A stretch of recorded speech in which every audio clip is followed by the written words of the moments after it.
Hi friends, and welcome to my weekly live stream about the Uno platform. I spend about an hour every week taking a look at the news about the Uno platform and live coding, taking a look at issues that have been opened by the community and trying to fix them as we go. So if you're live now, um, join and take part of the conversation, and let's take a look at a few issues. Um, since the release of Uno 4.10, we have been detailing some of the features that we released, and particularly one that's been quite interesting. And the pair to Mac trauma is something that's quite real in a sense that you're connecting from Visual Studio to a Mac sometimes doesn't work exactly as it should be. So when you're trying to develop for a Windows application, for an iOS or Catalyst application, and this is not always possible because network issues or connection issues, whatnot. And there is a way to get that running uh, on your Windows machine directly using what is called a hot restart. And we introduced that support in 4.10. We had that feature a long time ago in Xamarin Forms-based applications, and we reintroduced that in the newer version of Uno platform. This is a feature that already exists in Visual Studio. It's just that we're lighting it up as part of Uno, and it's actually quite easy to do.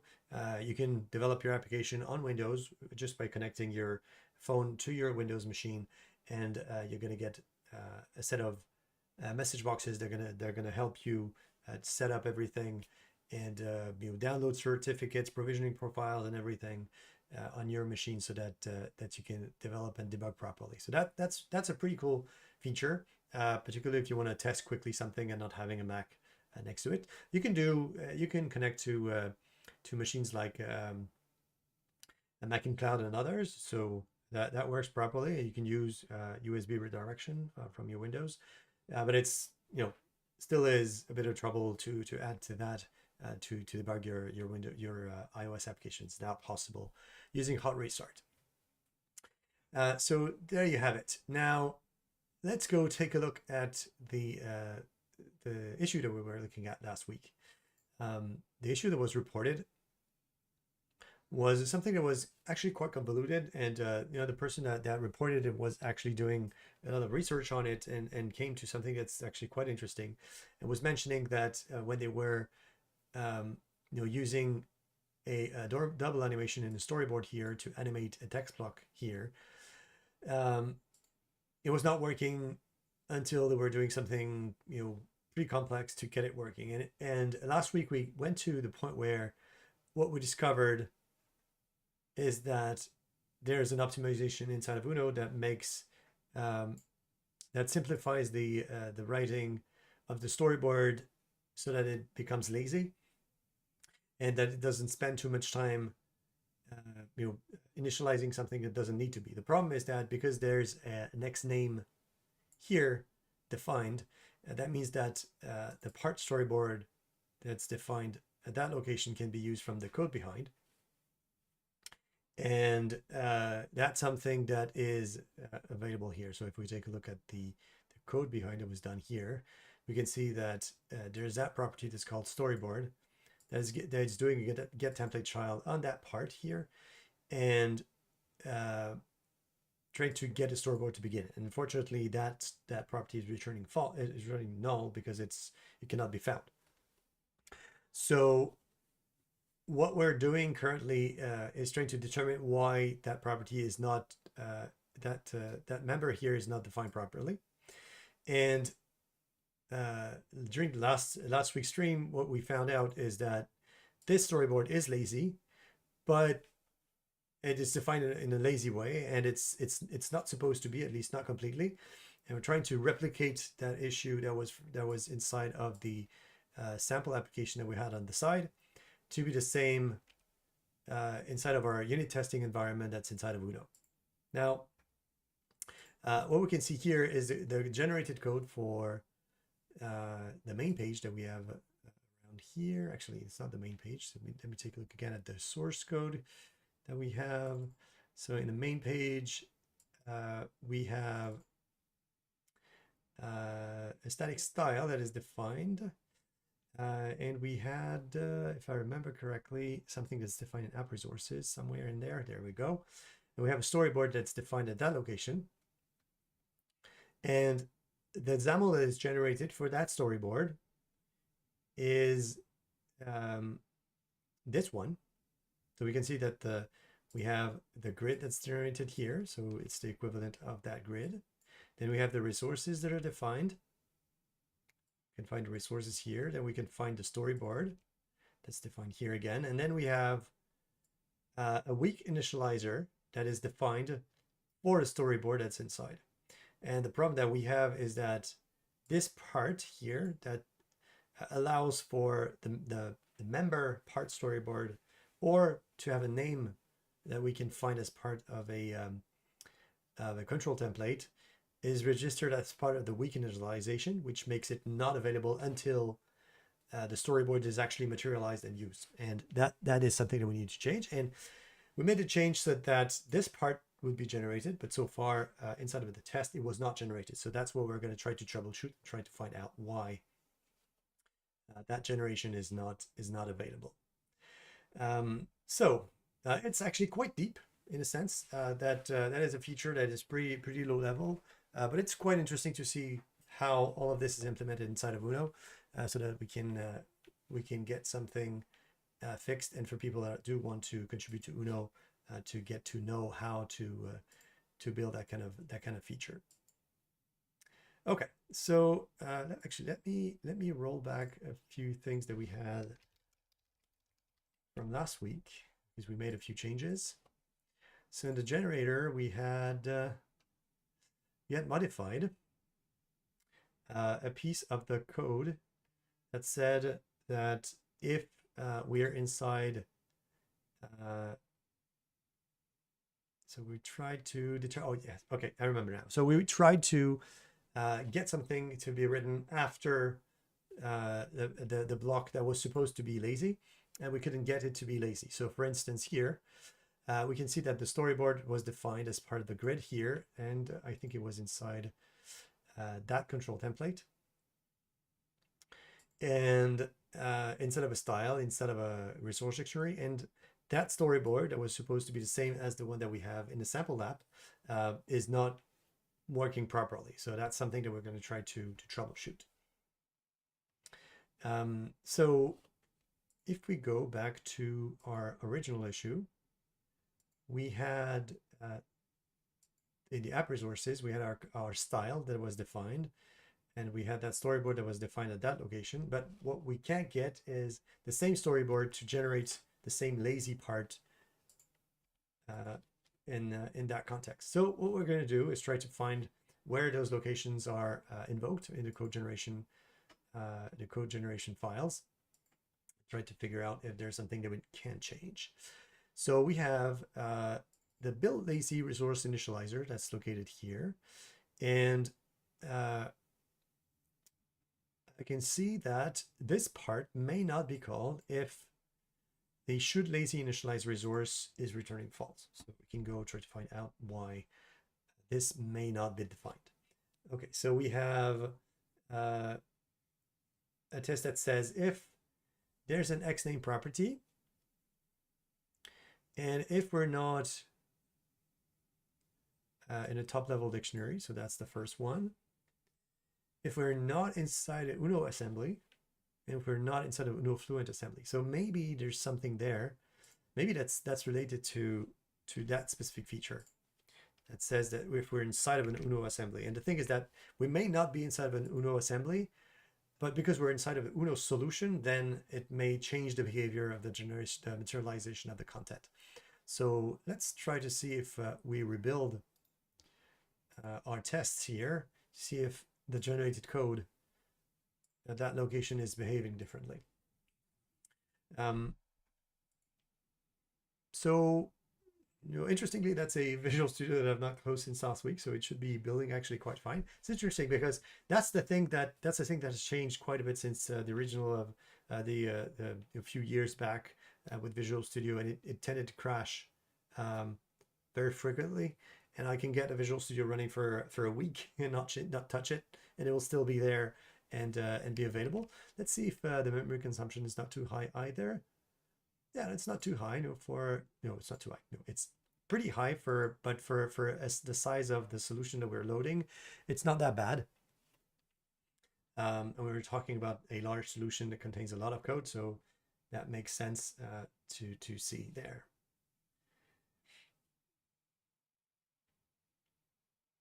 Okay. So we have our generation that's done correctly, and there we go. Okay, so we have everything. Now let's see if I reopen the file that we have here. Is it generated properly this time? So we're talking about when, so that's not the one. So about Visual State XName data template from dictionary resources.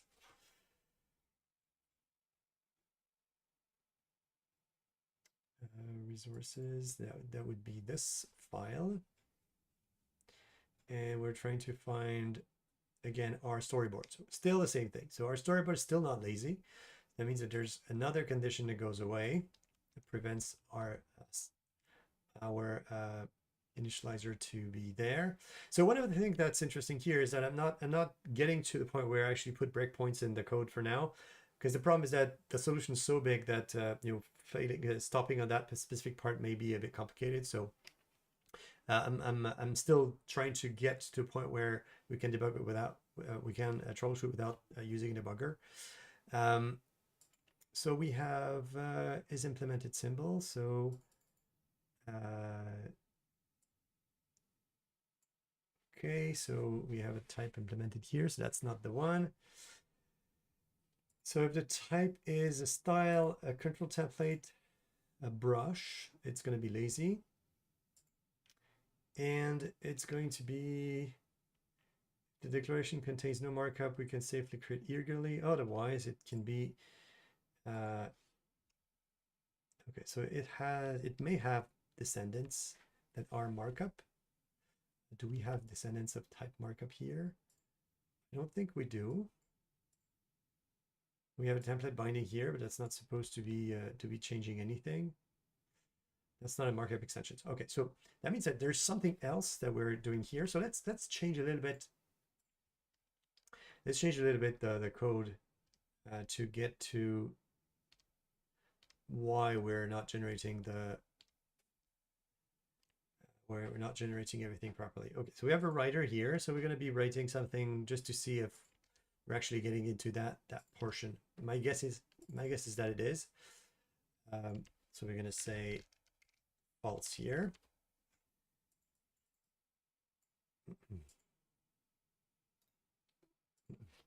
Let's rebuild and see what we get.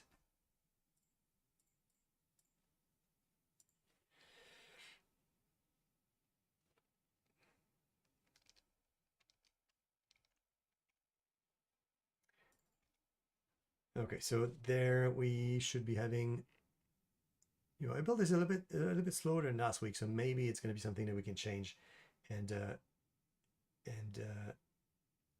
make it a little bit faster.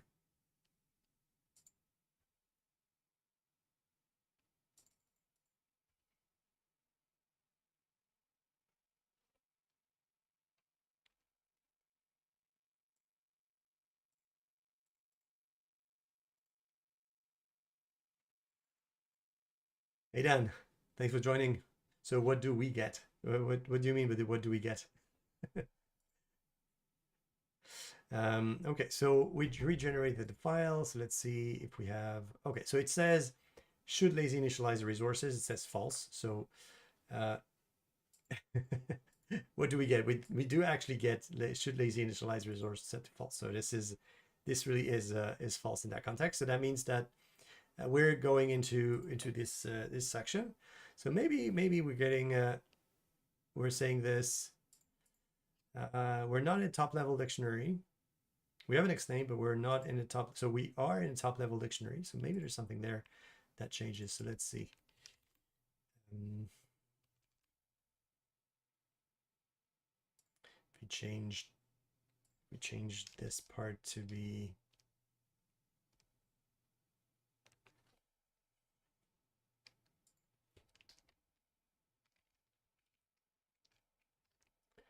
is top level dictionary, so we can find if we really have a top level dictionary, but we're probably going to be able to just materialize all of the variables that are used to determine if we should be lazy or not. Maybe that's another one, like there's the UNO assembly, so we're gonna take all of them. Let's see if just there's the top level dictionary. So it shouldn't be, because we are in a top level dictionary, so we should be able to have a lazy materialization of our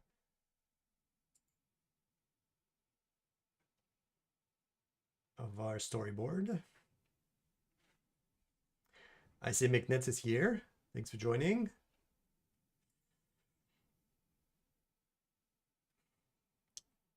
Okay, so we have a top level dictionary, so that's good. We're true there. So maybe something else that we have. So we have is UNO assembly, is UNO fluid assembly. Let's view what those provide as well. And if not, we're getting to find some others. So we have fluid assembly, and then we have, okay, so fluent assembly, UNO is fluent assembly.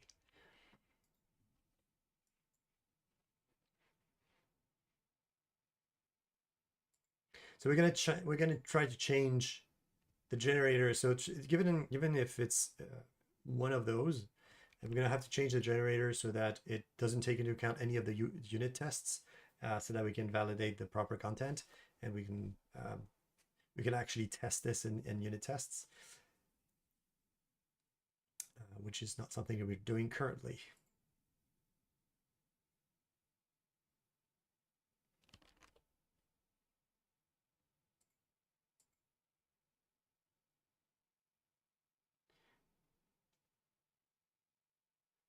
Okay, our generation is saying, okay, so I probably copied a little bit too much, but is UNO assembly is false and is fluent assembly is false. Okay, so that's not those.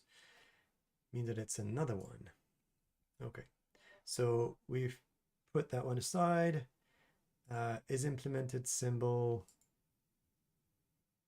It's unlikely that this one's going to be false. What is that one doing? It's implemented. Get fully qualified excluding something. Yeah, so okay, we're using a storyboard, so it's unlikely that this one's going to fail. So unless this one returns false, which maybe, let's call this method. Let's call this method here to see if we get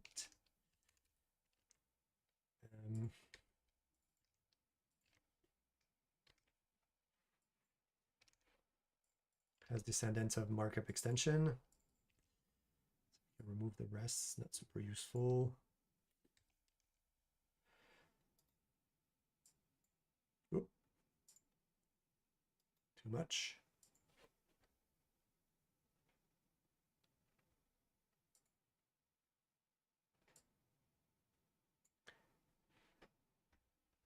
Okay. Oh, I'm missing something. Semicolon.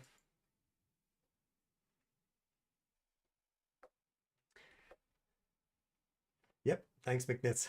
Definitely.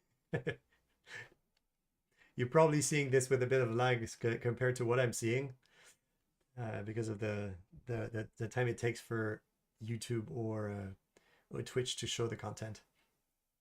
Okay, so that's what we have. And I'm wondering why it takes that long here. Maybe now VBCS compiler is supposed to be a resident process, so it should not be causing trouble, but maybe it's something else. Okay, so if we go back to okay, so as detected with markup extension says false, and if we go inside this one,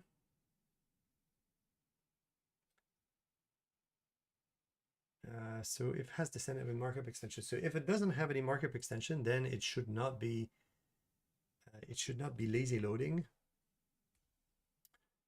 And I wonder if there's a difference between what was written here. Is that because of the static markup? It could be, because I don't, maybe I didn't put that one over there. Ah, there you go. That's the difference. I put 0 here, and that's the big difference. Okay, so let's change this. Okay, so now we found the difference. Okay, so we can just do the exact same thing. We're going to take the duration. So this is a markup extension. So the test was validating that there's any resolution. And the reason we're doing lazy resolution, I remember what we're doing this, is that this needs to be evaluated when the control template is materialized. So if we're eagerly resolving the static resource during the creation of the template or creation of the dictionary, it may cause an invalid resolution for that particular resource. So that's why we're doing it this way. So I'm going to be placing the duration directly at the top here.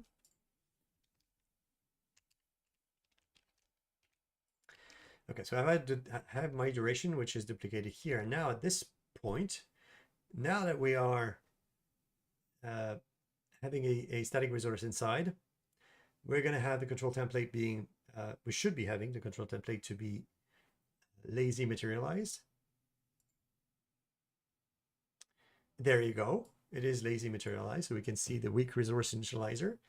And this also means that at the bottom, so after the materialization here, we should also be having, so we should be having something that looks like the generic apply that we have here. So we should be having something that looks like that with the generic apply, but now for some reason we are not seeing the part that we added. So let's find out. This is XAML file parser we don't need.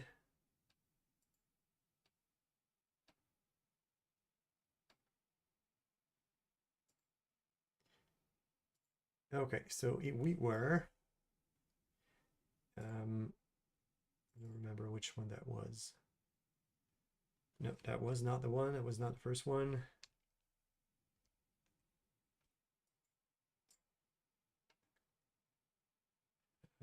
Lazy.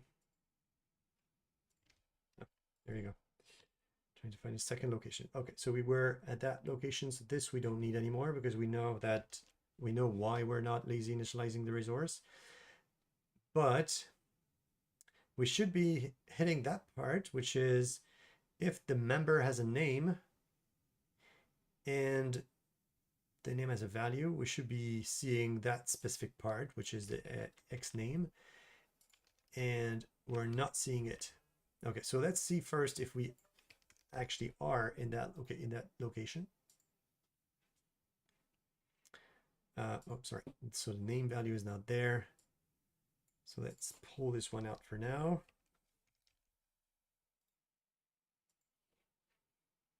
So we should be going through that specific location, but for some reason, some of the resources that we're trying to define here are not available. So maybe it's because there's no value or because of not reading the right property or member here.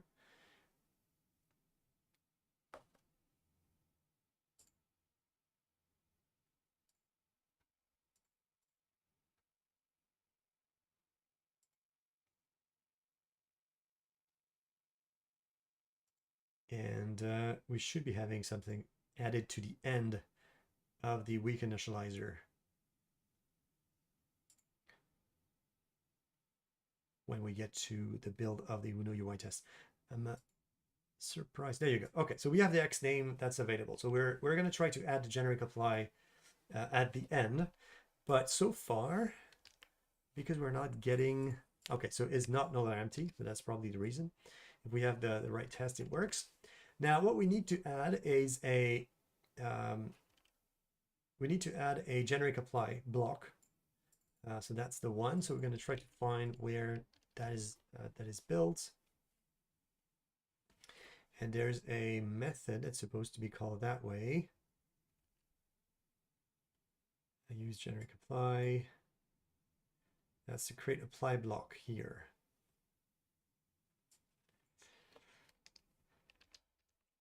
So we're going to pull this one out and add an invocation at the end of the block that we're looking for. We're going to write the register name because that's the one that we need. So we need an inner writer. So we're basically generating an inner block that will be encapsulating everything that's inside, and would generate the right values here. So what we need is a so I don't remember exactly the whole part there, and I recall that we needed something here with regards to register name, telling that when we're registering a name that's null, maybe there's something that we need to do to materialize the content of the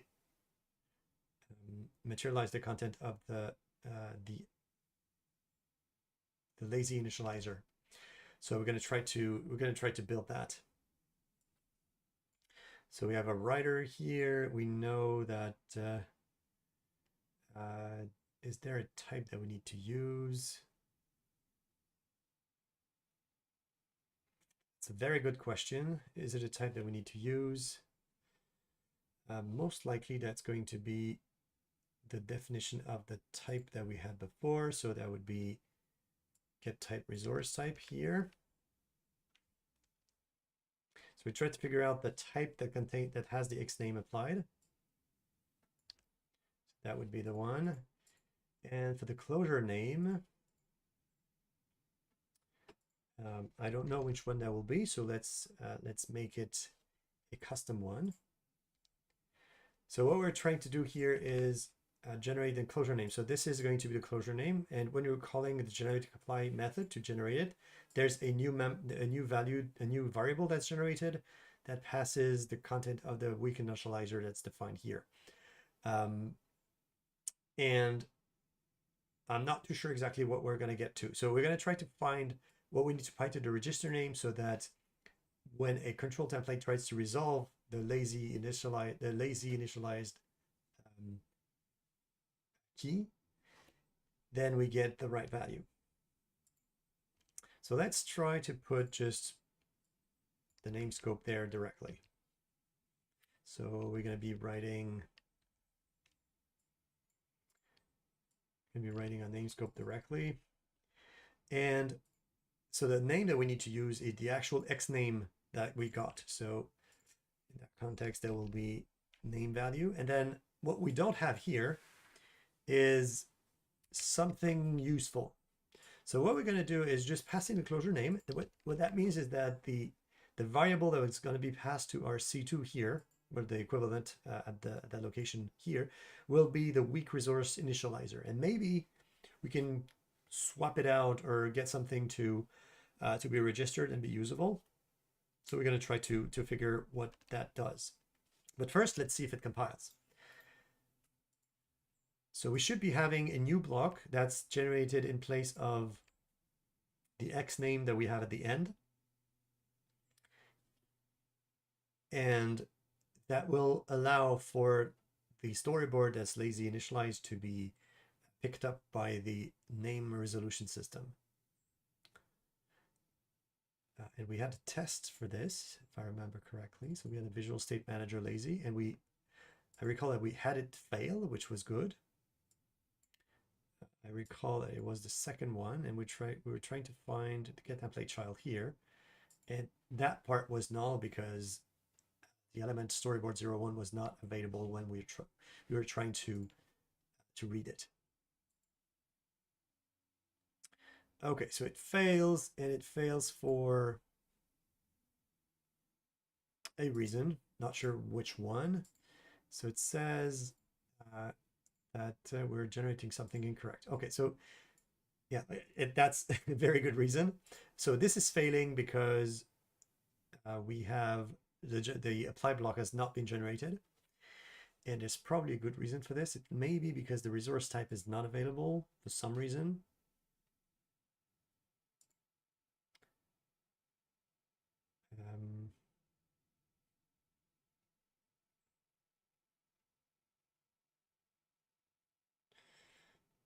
I'm not seeing any generic apply here.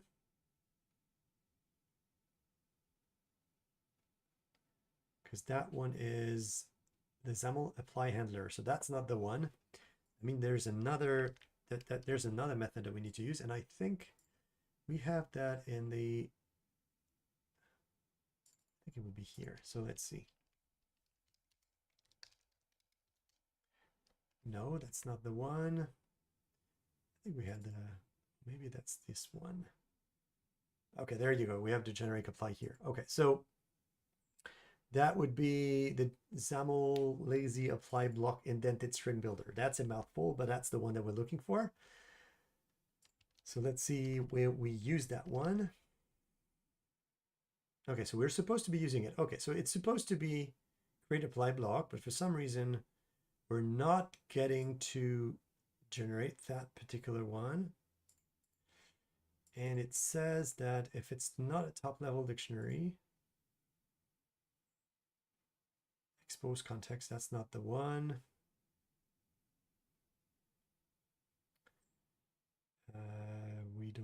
We have a delegate type. Do we have a delegate type? I don't know. I don't think we do have a delegate type. That's probably because we have specified a type. So let's see if we don't specify a type, because there's a few things that that are used there. And the reason we're doing generic apply versus other type of applies is because of an optimization that needs to be done inside the Roslyn compiler. And if we are nesting too many lambdas in the generated code, that means that we're going to get performance issues, and compiler is going to spend a lot of time trying to compile the code that we're giving it. And it's best if, in some cases, we specify the type of the lambda that we're passing to a method, and that's why we're trying to get the type of member that we're applying something to. So apply is actually quite interesting when you take a look at it. It allows to be fluent. Or to be inline declaration inside of a lambda, so in a lambda expression. So we have we have no curly braces here, but it allows to apply something, so to invoke methods on an instance without having to make a full body with different statements. So that's what we're doing here. But the problem is that with those generic apply, when they're nested, they cause issues. That's why sometimes it's best to provide a type. Okay, so in that context, still not working. And we have C4. Okay, we're still having that specific method that's generated incorrectly. So we're still trying to get to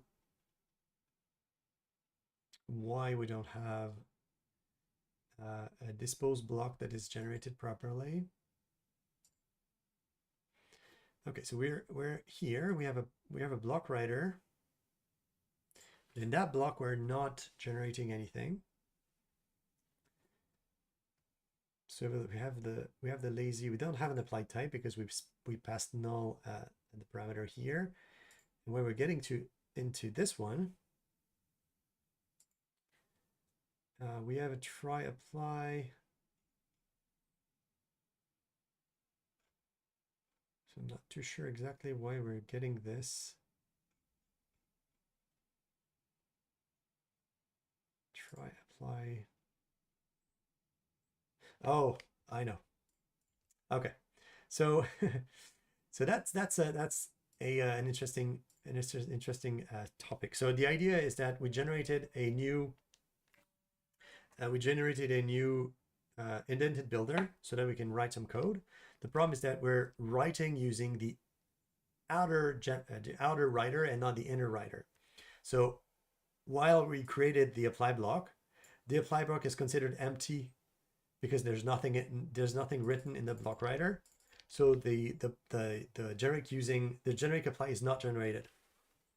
But now, as we're going to be writing inside that generic apply, then we're going to have something to write, something to be applied to the instance that we're passing to, and then we're gonna get our apply block. So that was an optimization that makes the apply block trying to apply something to an object, but if there's nothing to apply onto, and that can happen when the generation code is pretty complex. When there's nothing generated for, then the apply block is not generated, and therefore there's no lambdas generated. That would be empty otherwise, and that makes for a small performance optimization because there's nothing to generate. Okay, so let's see what we have now in our file. Okay, there we go. And we also have a build succeeded. So now we do have the generated name here. It's a register name. We have a C3 here that's supposed to be the weak resource initializer. Now what we're missing here is this going to be the right registration? Maybe it's not going to be. Maybe the instance that we're passing here is supposed to be the actual instance, but maybe we're not. So we may need to do a specific optimization there, or a specific case inside of a register name to say, well, if the instance is a weak resource initializer, then do something different. So we can go to our unit test and see what it does. So previously it was failing because it was not returning anything outside of the get template child. So it was not returning the storyboard. Now it's supposed to be returning the storyboard, but what do you know? It actually works. Okay, so that was fast. So we do have now a template child that is materialized properly, and that goes inside, and we get the actual storyboard. That's pretty nice. So now the only thing that we're missing is, why do we have, what happens to the variable that we're providing here? So let's try to put a breakpoint here and see what we get. So if we start the debug for that test. Let's see where we get. Okay, so we're not hitting the breakpoint here. Maybe we're not getting it to that part, but otherwise it would fail. Well, actually, let's go to the get template trial and see what kind of resolution we're getting. So the problem here is that the file is actually generated, but it's not the same file. So the breakpoints that you're putting there may not be hitting for some reason, or maybe there's something different. So let's see what we get here. Or maybe we're not looking at the right file. That could also be. So we're getting to the get template child. We're going into find name and scope. And then for this part, we are trying to get the scope and find name. So we get the name scope. Then we do a find name with a set of names. And then in the set of names, we do have test keyframe, test animation, storyboard, mind control, and root. So that's the storyboard that we're looking for. That was not there before. And we're getting a weak manage reference to the actual storyboard. Okay, so maybe there's something else that is not supposed to be there that makes it work. And that is not supposed to. So let's go back. Let's see if we revert the change in our generation. Does the test fail again? Because maybe there's something that we did change last week. Because last time we tried a workaround to force the materialization of the element, and it kind of worked, but that's not what we wanted to have. We wanted to have the standard way of materializing a child, and that's something that happens when calling get template child. So we're going to try to see if there was a workaround somewhere that caused this to happen. I see. So in that template, I don't see anything. The storyboard is not referenced in any way.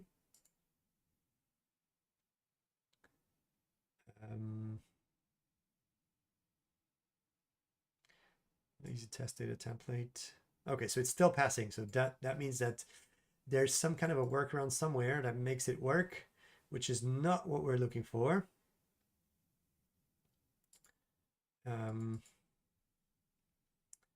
Okay, so we have our template here. Let's see, we don't have anything available there. Maybe it's not the right test, could be. So we're loading from a resource manager, a resource dictionary from a separate resource dictionary.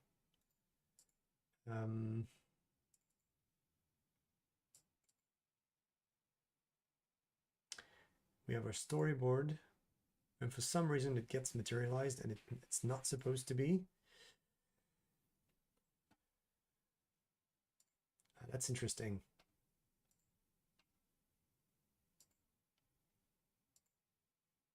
So we had it fail last week. So that means that I changed something in the meantime that makes it work. Let's see if I can put a breakpoint in there. Do we get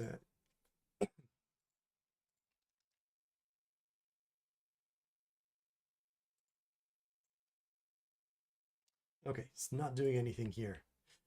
We're not going into the scope here, but we're still getting the resource, which is very interesting. So what we can do is go into the weak resource initializer and just put a breakpoint there and see what materialization happens. So if we put a breakpoint in initializer here, we should be seeing what materializes the content. Oh, I see that I do have 2 test animations.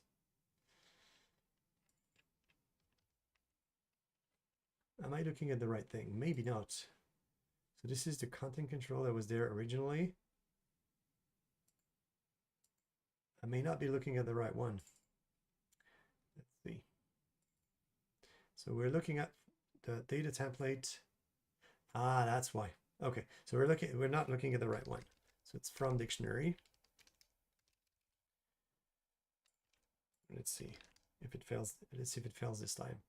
Because we determined that it's not happening when we're inside this part. Well, actually, it does not happen because the value, and that was the test that we're using. There's no markup element here, which makes the template to be lazy materialized. So that may be the one that we're looking for. Ah, there you go. It fails. Okay. It fails for a different reason. So it says, UI test, lazy test from dictionary resources does not exist. So maybe we're not looking at the right file. Is it the right path? Uno UI test. Okay, so that may be because the path here is just the plain.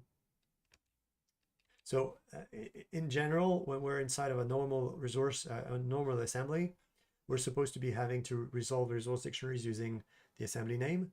But because we're inside of unit test, there's the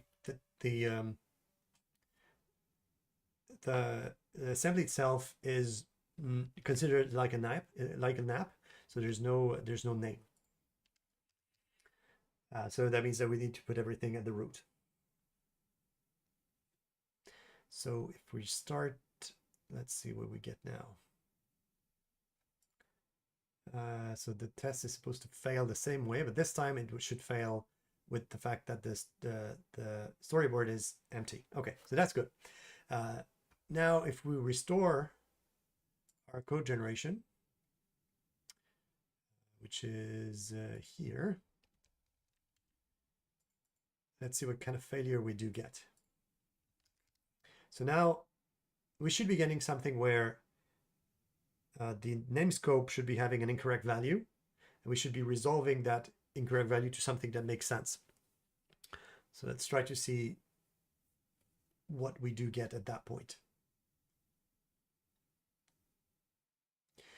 The thing where I'm not sure exactly if it's going to work is, are we going to get the right value, or are we going to get a duplicate value? Because if we take a look at the generated code, I don't think it's storing any of the value that are created, because the initializer can be called as many times as we want. So we may not be able to get the return value of the initializer. So we may need to do something different, or maybe determine that we're inside a lazy initializer and then kind of nest the lookup, because the actual resource will have been registered properly. So we could probably do something like that.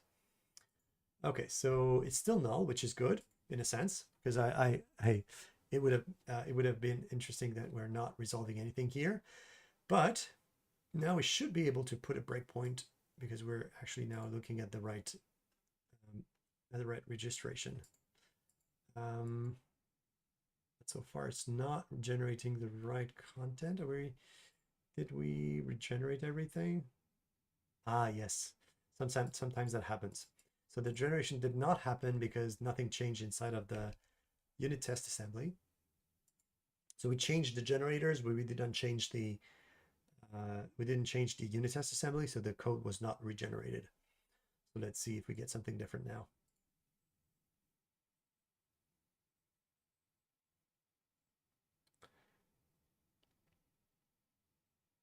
So we have,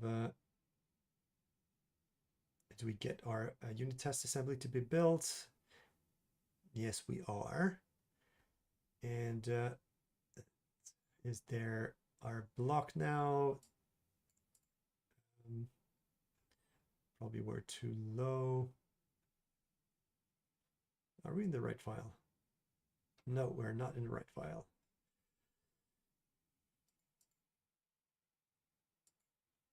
That is the right file. Okay, so we have our storyboard generated. So let's put a breakpoint in that lambda and see if we get to that specific point. Okay, so we're going through the initializer for some assembly. I'm not sure which one. Okay, we're not getting to the generic apply at all.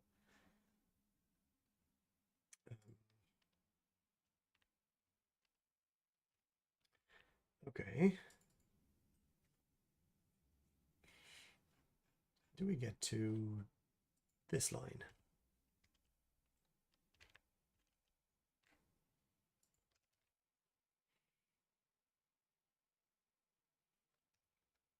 We're not. Okay, so maybe there's something else that we're missing. So we have our dictionary. Maybe it's not loaded properly for some reason. Because we're supposed to be in a file. We're supposed to be here, and the resource dictionary is supposed to be loaded. So let's see. Is it named my template? Not at all. Okay, so that explains it. So we're not loading anything because we're not loading anything of interest. So let's change the style, because we changed a few times the style before. So we need the style. Okay, so that should make the resolution work properly, because when trying to figure this out last week, I tried to put everything inside the same file. It was not working, so I tried to pull everything out until we get something to work. And now it is. Okay, so we have our execution getting there. We have the name scope registering its name. We know that we have the weak resource initializer available. And does it resolve anything? It resolved nothing. But what may happen is that it may resolve to something else. So now let's go figure out if there's something in the resolution here that could give us a hint into what's being looked for. So we get the name scope. We're doing a find name here, and the find name we do have storyboard 01. And it's giving us a weak resource initializer. So that's what we wanted to have. Now, the problem here is that it's supposed to be a dependency object, and it's not. we're supporting element stub, but it's not working either in that context. So what we need to do is determine if the object that we're trying to get to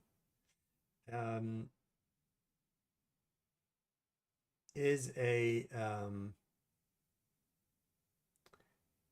weak reference initializer, and if so, try to materialize that object. And to do that, we just need to get to the resources that define that resource dictionary. So what we can do here, and that's the interesting part. So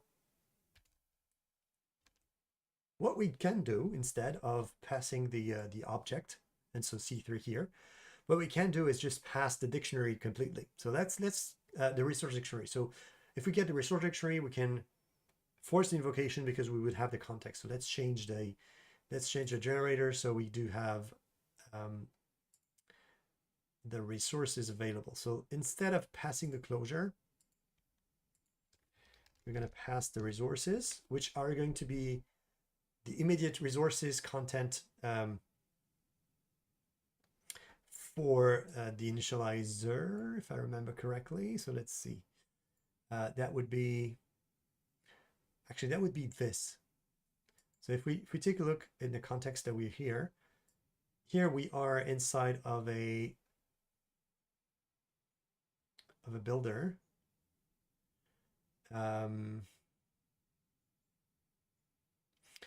And we may not be having something interesting here. So maybe we should be passing root instance, maybe. So the root instance would provide us a way to access the storyboard,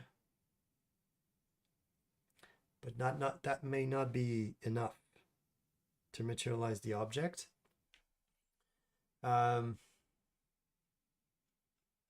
there another way we can materialize content here? I think we have something that allows to materialize the elements without having to get access to the resources that they're registered into. So that's not enough. So if we take a look at storyboard here, what do we do? So we set the value directly. So that's not the one. We can't really pass the resources because they will not be the right ones.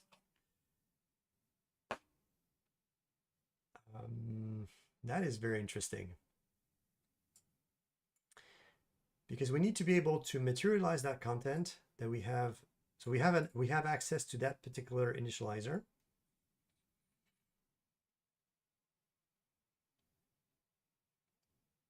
But we don't have access to the value that it generates. So one interesting thing to know about the weak resource initializers is that they're used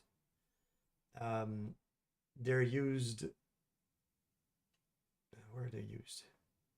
Here in resource dictionary. And what we're doing is that if we're determined that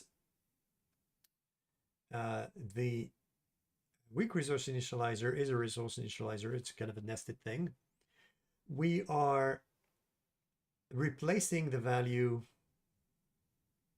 Actually, we're doing it in both ways. So we're replacing the value here inside of the resource tree and discarding the weak resource initializer. So that means that this is going to be basically, garbage collected because we've materialized the content.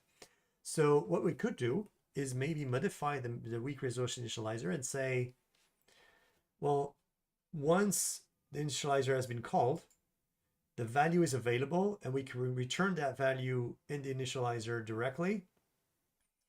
And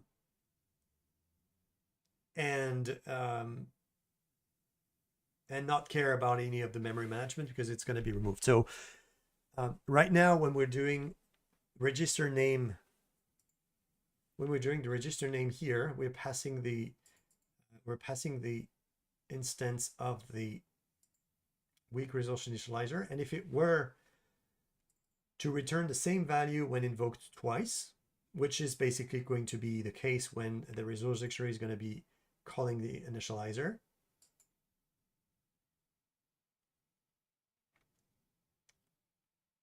Then we could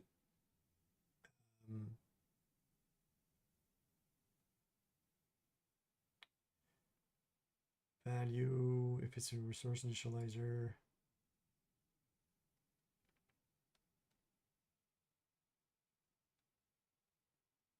Then we could forget about the instance entirely. So let's try this out. If we change the weak resource initializer to return a value once,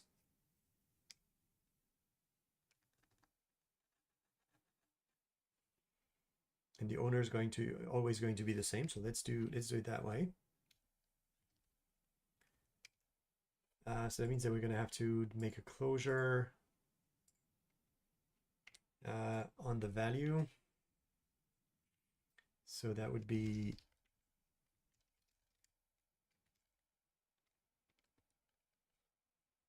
something like this.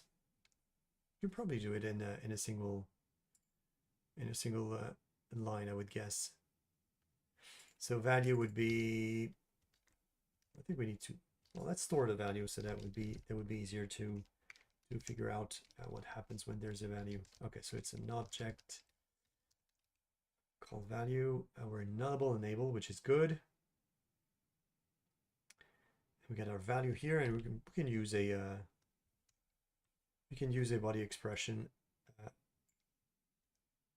that makes it easier to read. Okay, so we have our value here, and if it's already set, then we return the value. Otherwise, we return the initializer. Now, what that means is that when we're inside of the not the weak resource initializer, but we're going to be inside of the name resolution. So that would be inside of, so if we go inside our tests and we do get template child, we're going to get to find name in scope. And if find name returns something that is a weak resource initializer, then we force immaterialization.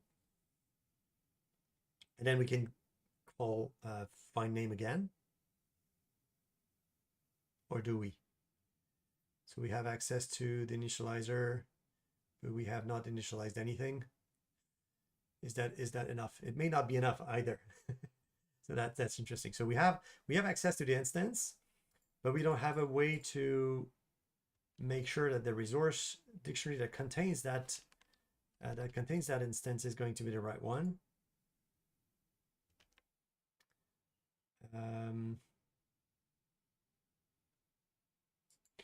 Otherwise,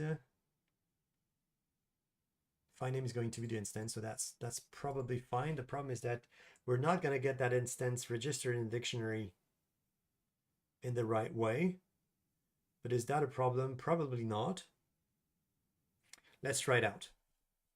Let's try it out anyways. So we get the name here, and in the name, if it's another type, then we're going to do something different. So we can probably use a switch statement here.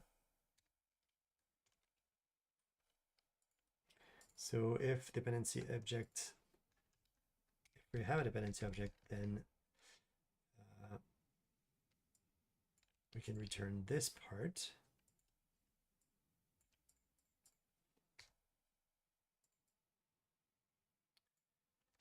And if not, so if it's a weak resource initializer, then we're going to have to do something inside. Or we can just do initializer.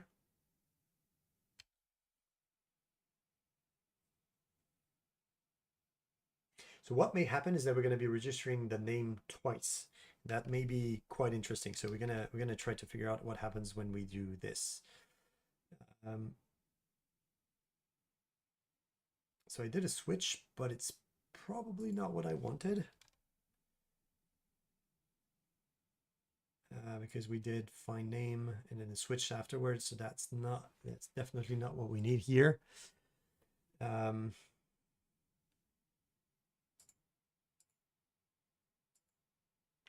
We did a find name, we switched, and then we get an instance, but we're doing an and here, it doesn't work. Okay, so we're going to be doing something different.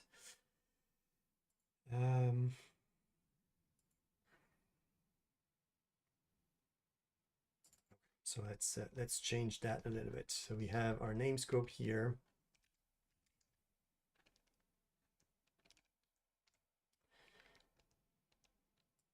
And then we're getting the instance.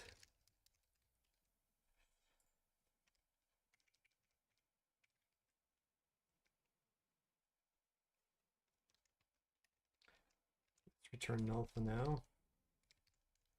See what we get.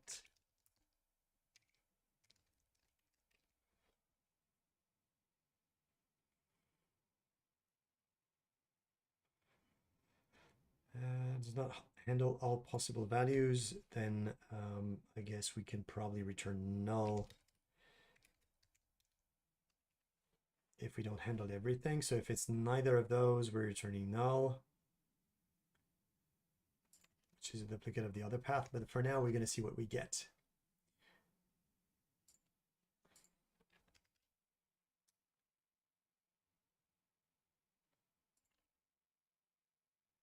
So this one's actually quite deep because we're going into the weeds of resource initialization and weak resource initialization, and it's convoluted because it's meant to be performant and memory not too memory intensive.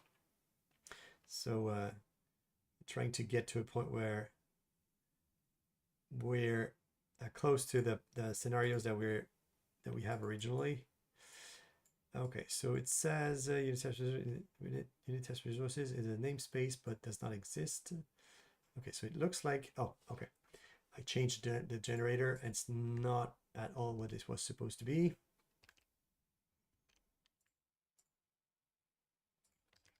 So we're trying to make those modifications that the API behavior is the same as WinUI. So when you're trying to get an element from the APIs, it behaves the same in the same context.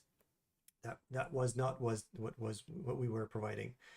So now we are, or we should be.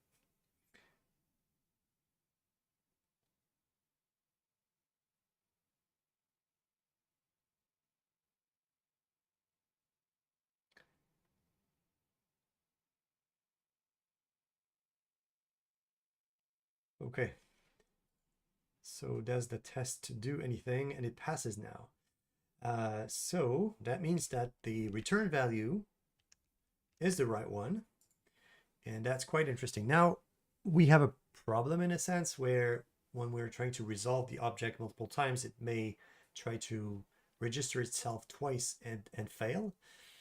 But in order to do that,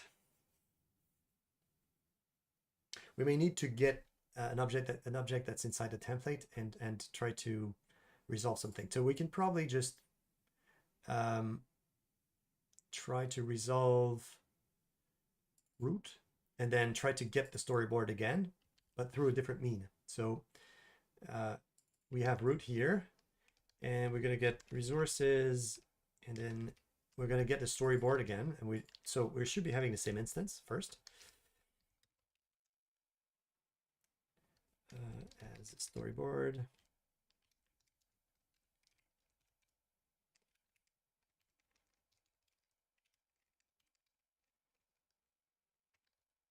Storyboard 1 and as B. We're going to change the name afterwards. And it's not supposed to fail here. It's not supposed to fail here because regardless of the fact that we're calling register name twice, we should be having the same instance.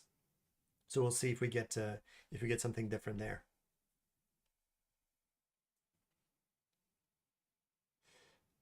Could also do it the other way around. So resolving root first, materializing the storyboard here, and then get the template child afterwards.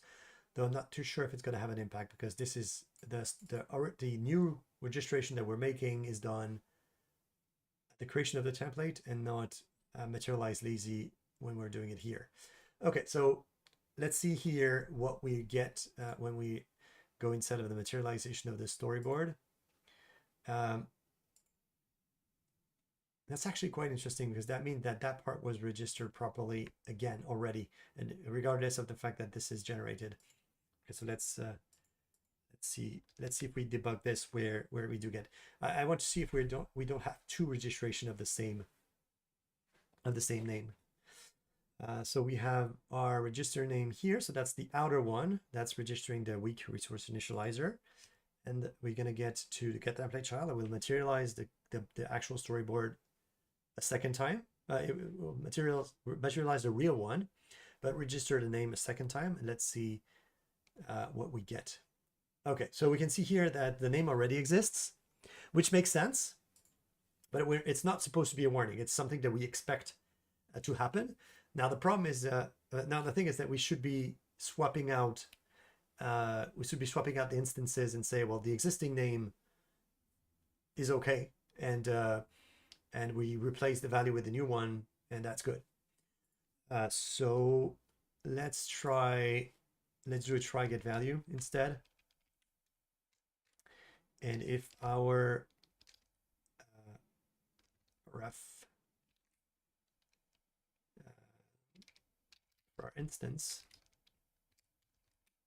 reference is not a weak reference initializer, a weak reference initializer, then we can warn about this message again.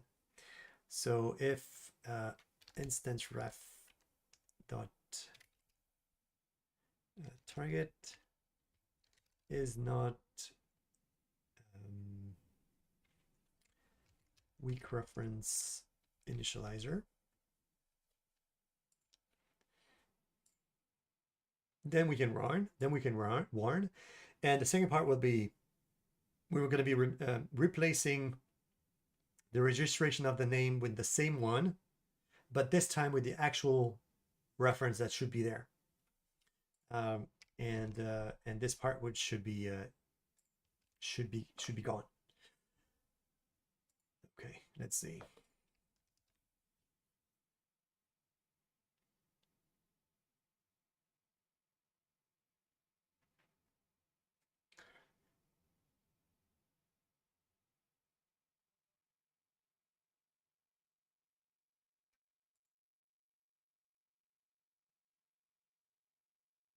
It was building faster last week. I'm sure of it. There's something different now. Okay, so we're getting to the debugger, and so we have a first register name, which is the one that we don't need to see. But the second one, which is the actual registration of the materialized object, that one should be skipping the warning because we do get an instant reference, which is a weak resource initializer, which is fine. And we can see that the test should be green because the storyboard instance that we get from the resources and the storyboard that we got from the get template child are the same. And actually it's our same. I think it's the same as comparing the references and not the equality of the storyboards. So I don't think there's an equality compare on those types, but we're supposed to see something that's the same. Okay, so there we have it. It's the same instance. So we can say that it's the storyboard from child template and the storyboard from dictionary. There you go. That's it. We have something that works. So we'll be able to make a PR out of this so that we fix the original issue, which is being able to have a resource dictionary that's available, an instance that's available, even though there's no resources that are defined explicitly, but they're defined lazily. So that's what we get. So I hope that that it was interesting. If you're watching this afterward, thank you. It's it's always a pleasure to present some of the deep inside of Uno platform. And for people that were there around during the stream, thank you. And until next week, happy coding. Bye for now.